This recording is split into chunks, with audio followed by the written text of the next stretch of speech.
Well, I am a spiritual being having a human experience. Together?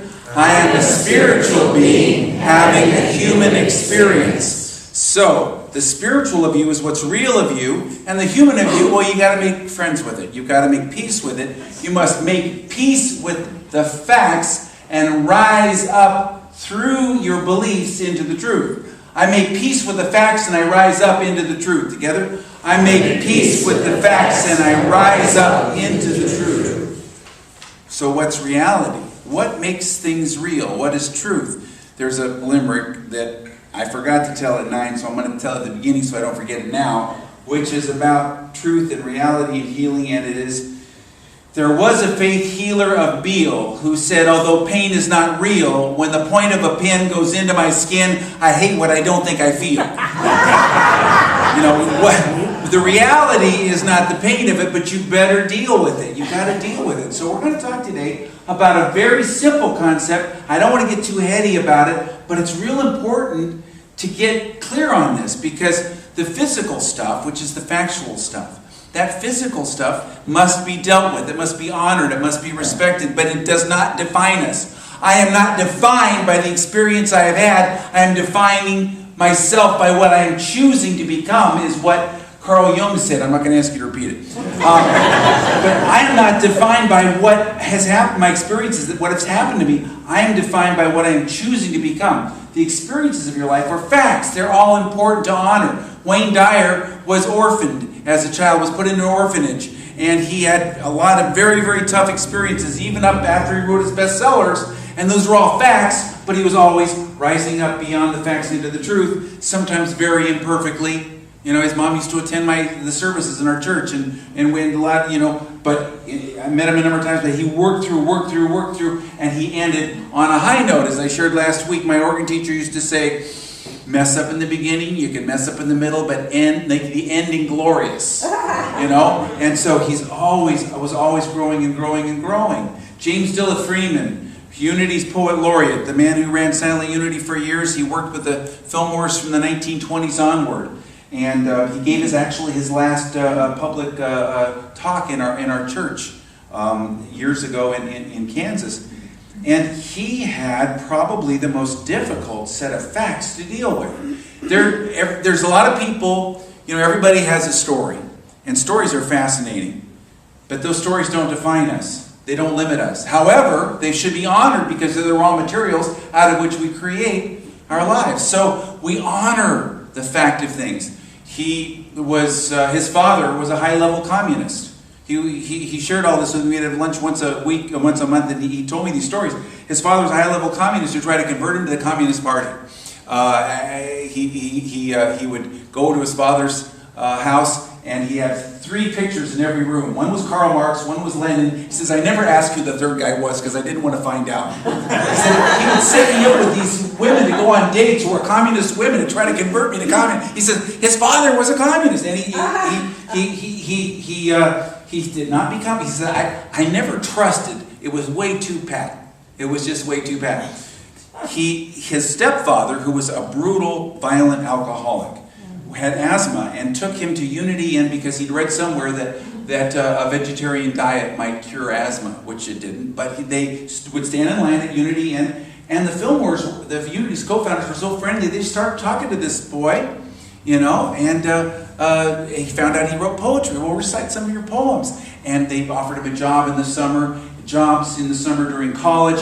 His stepfather would not allow him to go to college, but he went anyway on a full scholarship, became student body president of University of Missouri in Columbia. But he had the most, the story, I literally cannot tell you the stories he told me about his childhood. They're too horrific, that's all you'd be thinking about for the rest of the day. He overcame these things. These were facts. They were facts in his life, and he didn't shy away from them. He dealt with them, but he overcame them in his life, and he became Unity's poet laureate. He became the director of our prayer ministry, and he had this incredible spirit that was always renewing itself, Now, I'm telling you about this because whatever it is you're dealing with the raw materials out of which you're creating the stuff of your life, and you're moving up. And you have to honor You have to honor the facts. So remember that. Remember we talked about that a moment ago? The facts are the measurables, the things that happen, the literal things that happen. But then there are opinions and beliefs and judgments that you work through, and then you can rise into the truth. Have you ever experienced that in your life, or you had something you were working on in your life? It could have been a prosperity challenge, an employment change, a relationship challenge, a healing, and you were stuck in the facts of it. You know, somebody told you something, or you were experiencing something, and then you had to work with these beliefs. You had to let go of your false beliefs. You had to challenge yourself. You had to take on some new, higher beliefs about it and work with affirmations or visualizations or prayers. Maybe change your attitude, get some behaviors that would, and you built and built and built a consciousness that popped you up into the truth. It's almost a feeling level thing. I don't know if I'm conveying it. But if you ever experienced this in your life, it could be over something that doesn't seem too significant, but you started off with the facts and you honored that. You know, you get a diagnosis, you honor the diagnosis, but don't listen to the prognosis. That's just a bunch of judgments and opinions. But you get the diagnosis, you work, and you do the different things that you need to do, but you keep moving, you keep adding a little more energy and vibration until what happens? You pop through to the truth. How many people ever experienced that? You know what I'm talking about. You've experienced it. So what you're facing right now calls for you to do three things. First, honor the facts. Second, move through the judgments, opinions, and beliefs. That's that middle ground, that frothy, difficult, and up, and then pop into the truth, which is really a result that happens when you do your work. Jesus called that level of truth the kingdom of heaven. Plato called it the ideal realm.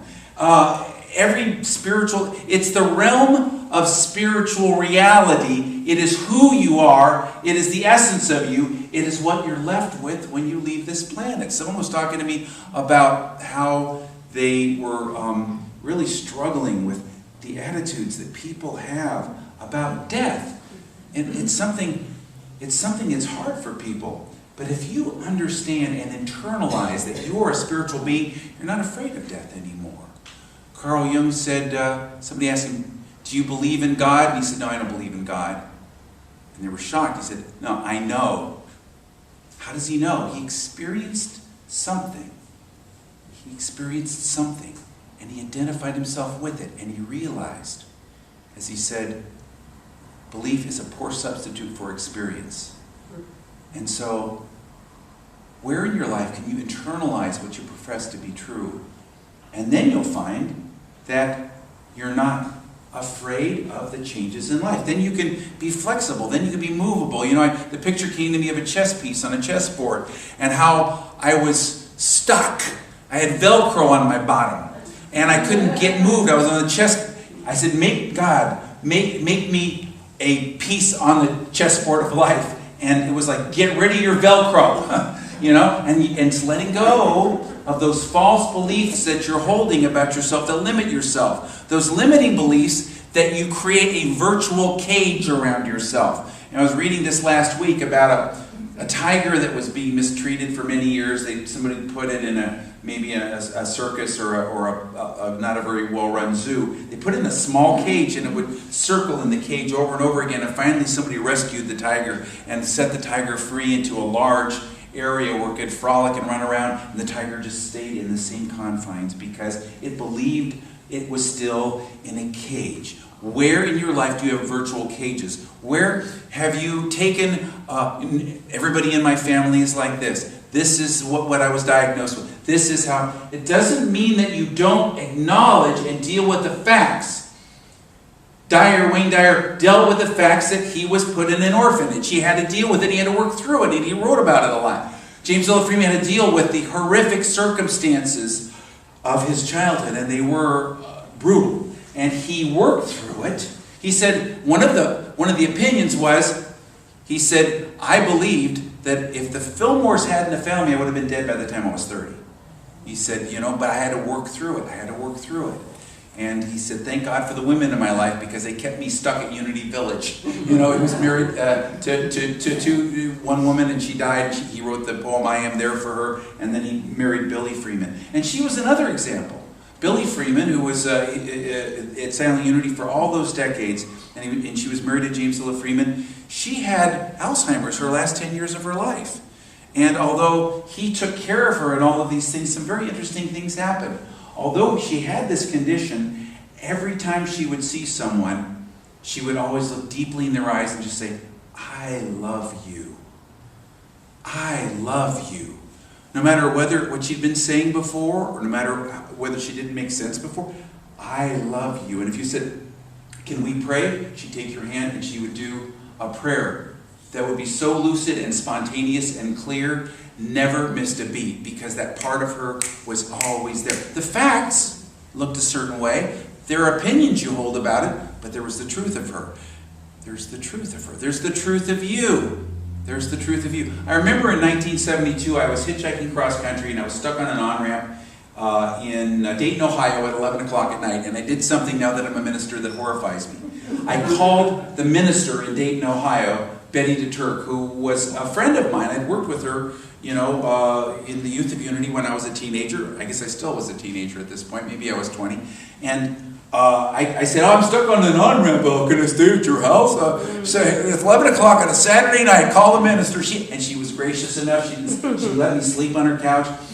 And she shared with me the next day. She took me to church, but she shared with me that she had been diagnosed with terminal cancer and that she had been working with these things. I said, "How have you been?" She says, "Well, I'm doing fine, but 2 or 3 days this week I felt like somebody was hitting me in the face with a mackerel." She was honest about what she was feeling. She was dealing with it, but her son, who was there, and this is a kind of a side note, it wasn't an accident that I showed up there. Her son, who I knew, was marrying a good friend of mine the next day, and Benny didn't even know about it. They eloped, and I was there at their wedding. I showed up for it. It was just amazing. But anyway, but her son said to her, "Mom, how much time do they give you?" And she said, "My life, my belief is about enhancing and expanding and improving my life, not limiting it with dates, young man." And she worked with it, and she worked with it until she had a complete remission. Now, 20, 30 years later, about 30 years later, she did pass on.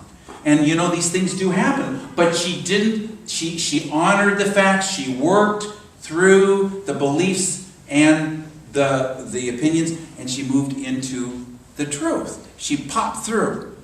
She popped through. My mom experienced that. 30 years ago, she'd smoked when she was younger. She'd quit, but she had COPD. They said, "You're going to maybe live 10 years, and it'll be a progressive disease, and you'll be gone." That was, I guess she was about my age now. And she's 92 last week, and she's going into a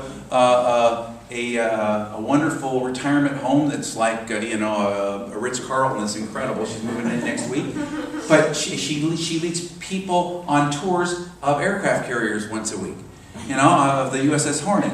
And I just looked up for her a place 2 blocks from her where she can walk and go and do her water aerobics twice a week. Because in addition to being told that she was, with COPD was going to kill her, she had fibromyalgia, and she was told, it's going to get worse and worse until you're bedridden, and she could barely get out of bed as it was. This was 15 years ago, 20 years ago. And I told her about a woman in my church who led a fibromyalgia support group, had written a book on how she had overcome those symptoms, and it was exercise and diet and prayer and visualization and thinking and all kinds of things to pop it through to the truth. Starting with the facts, moving through the beliefs, and then moving it into the truth. And one of the things I shared with my mom was, one of the things that they've done studies on is the most powerful thing anybody can do with fibromyalgia is get water aerobics, because it's easy on the joints, and the results were really powerful. So my mom found out a place in her town, and twice a week for the last, I don't know how many years, she goes and she does her water aerobics. And she's gotten better and better and better, and I never hear her talk about those symptoms at all. That doesn't mean that she isn't getting older. It doesn't mean she doesn't have things to deal with, but it's a cooperative relationship with the facts rather than staying stuck in the facts. Not fighting them, and even being willing to have the truth that is the end result look different than what you had in mind. And I shared about this last week, about letting go of outcomes. Even though we have an idea of what we think is our highest good, there is a universal presence, a universal spirit, an indwelling something within us that will guide us into whatever it is the highest good. The great example of this is Jesus in the Garden of Gethsemane. He knew, he probably caught wind of it, he also intuited that he was going to go through some very tough times. He was about to be arrested, he was going to go through all these things. And he said, okay, I don't want to go through it. I just don't want to go through it. It reminds me of a woman I knew who, when she had her first baby, told the doctors, I changed my mind. And she went, I'm not going through it. You know, he just said, no, I want to go through it. But he said, but nevertheless, your will be done, not mine. And he let go. And it didn't turn out the way he prayed, because he prayed to not have to go through it. And then he went through some very interesting things that had to do with truth. I'm going to read this wonderful quote. It's maybe a little heady, but it's powerful stuff. Pilate went into the governor's mansion and summoned Jesus and said, so, you're the king of the Jews. Jesus said, are you saying this on your own, or did other people tell you that? Pilate said, well, do I look like one of your people? Your own people, and the high priest handed you over to me. So, what did you do? Jesus said, my kingdom is not of this world.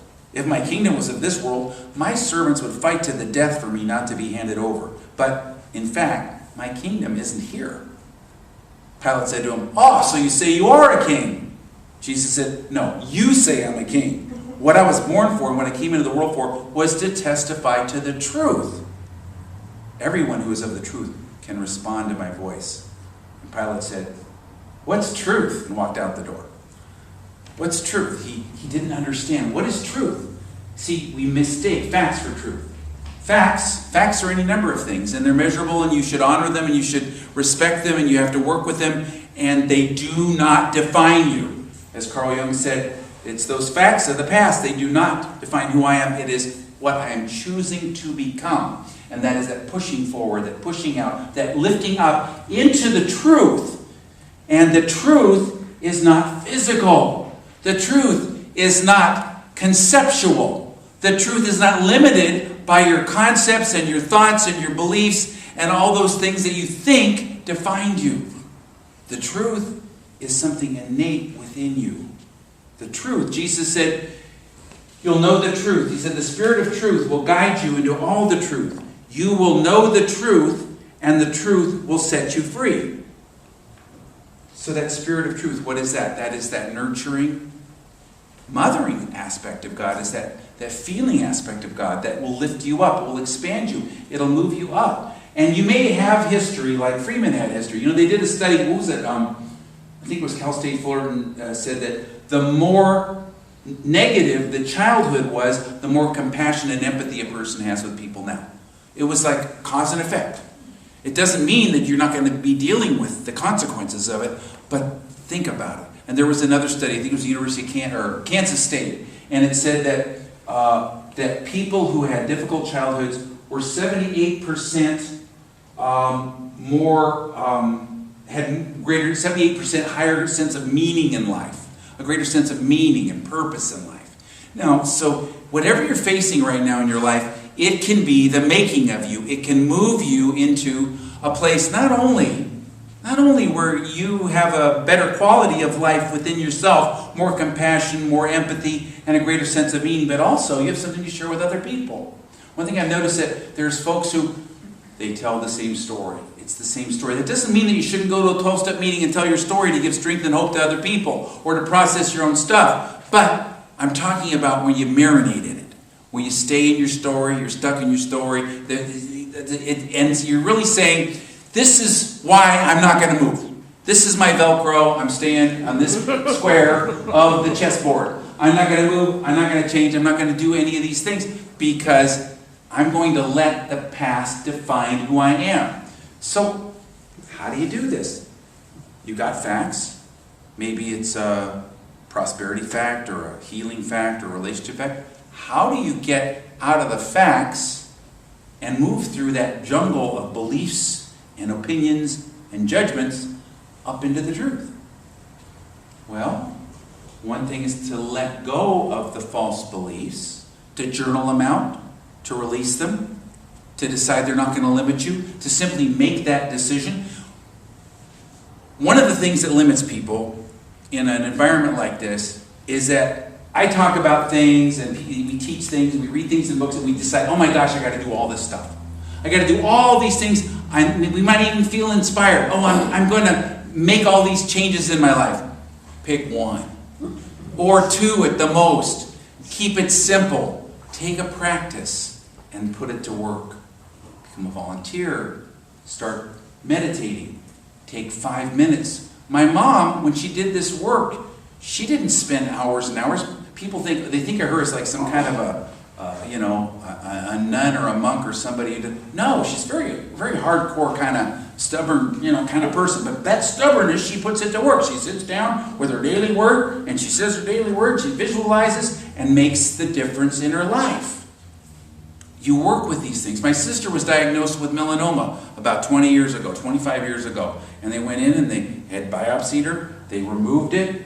And she had sat down and just visualized light every day. Just not taking a lot of time. And when they took the biopsy, the actual tumor itself, they biopsied it and said, oh, oops, we goofed. It wasn't melanoma. So many people have told me these stories about doctors that then came back after they had been cut open in the operation or the thing had been biopsied, and they found out it wasn't that. It took a little bit of effort, a little bit of work. You do a little bit. And you also do your work without attachment to the result. You let it go. You allow yourself to move through these situations without letting them define you, but you also realize that the purpose of all of this, the purpose of life itself, is to grow you into your spiritual nature, is to recognize that you are a spiritual being having a human experience, and you can lift up into that spiritual nature by doing your spiritual practices and also by releasing the false beliefs that you're holding. And sometimes that's a process. Sometimes it requires us to do some work. Sometimes we've got to focus down and to get serious about it.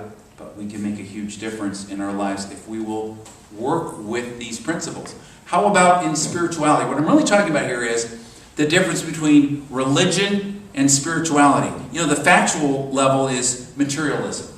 And on the factual level, the material stuff is all measurable. It's a fact. It's either this or it's that. But then you get up into this realm of beliefs, and you get into the realm of religion.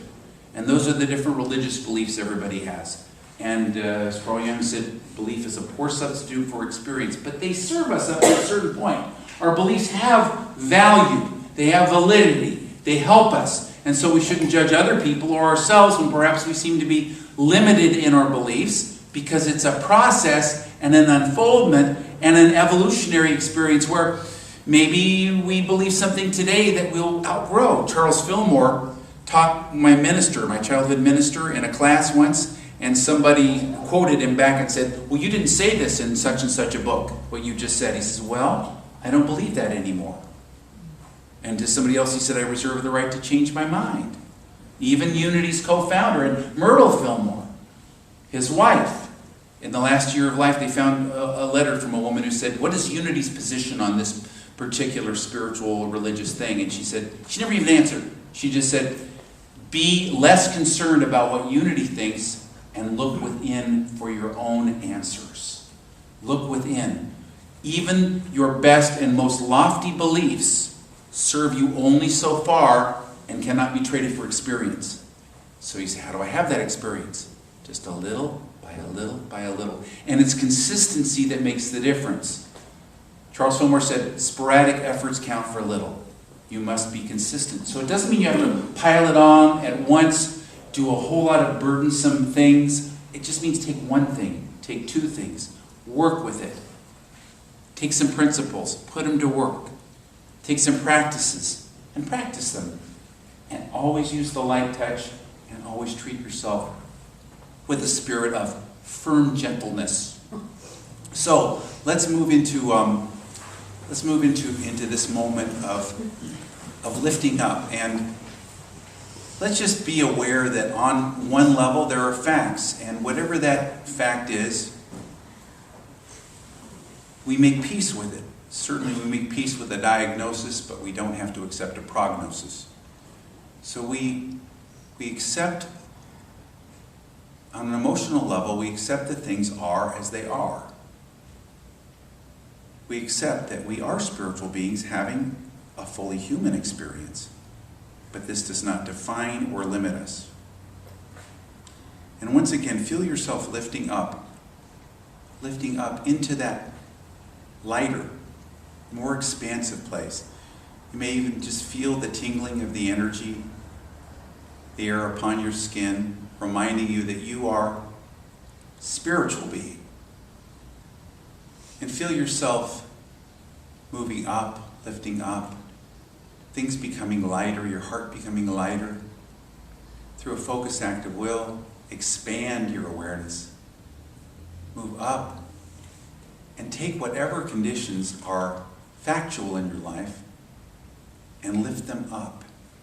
Lift them up with you. Remember the Master's words, if I am lifted up, I lift up all with me. And lift yourself up.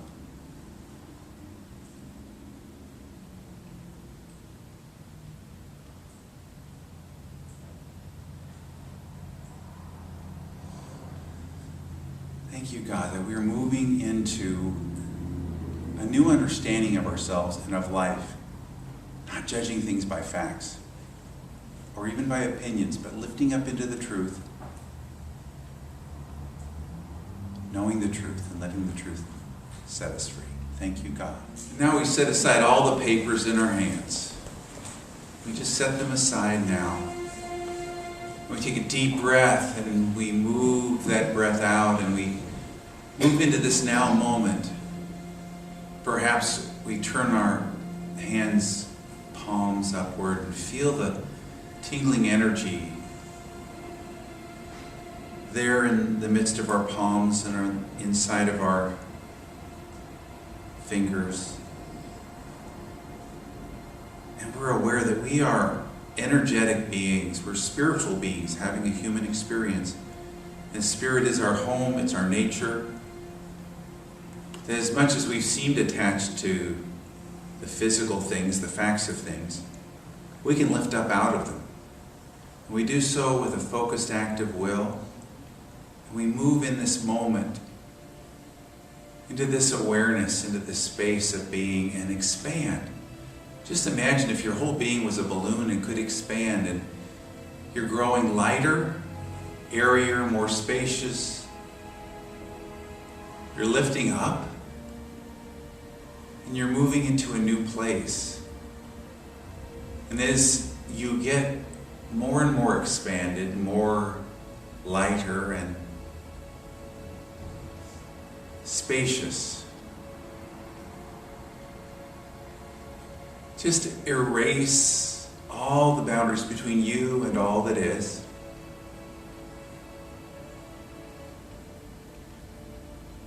And just move into an understanding that you are lifting up out of whatever the conditions were that you brought into this room with you.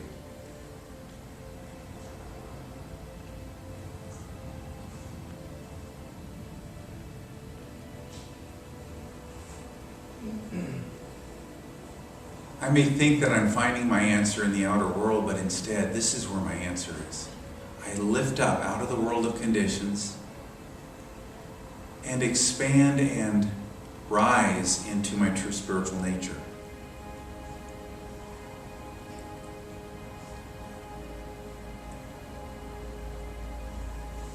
And in this higher realm, in this higher place, I place all of my prayers, all of my needs, all of my feelings, all of my thoughts, all of my opinions.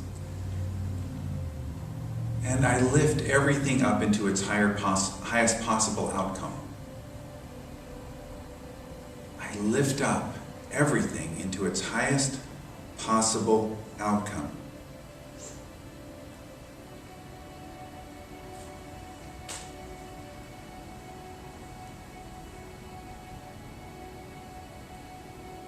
And I move into this awareness and I let go of one by one each of these concerns, each of these thoughts.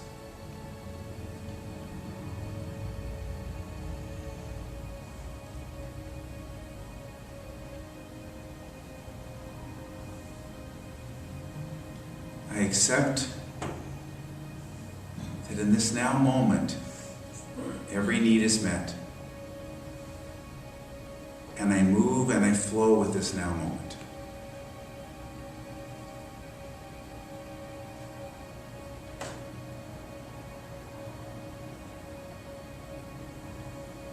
And I move into the silence, feeling myself expanding, lifting up, and letting go.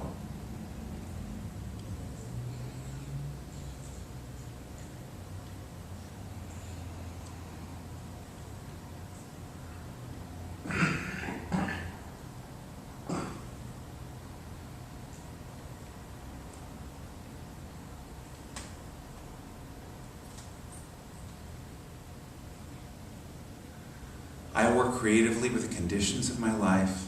I lift them up out of that physical fact of the matter, and I lift them up into the possibility of things. And I am grateful. Thank you, God, for this expanded, uplifted, new possibility. And so it is. So we're going to take our offering, and our offering is, I give in abundant faith, and I receive abundantly. Together, I give in abundant faith, and I receive abundantly. And silently. And again aloud together. I give in abundant faith, and I receive abundantly. And so it is. Amen.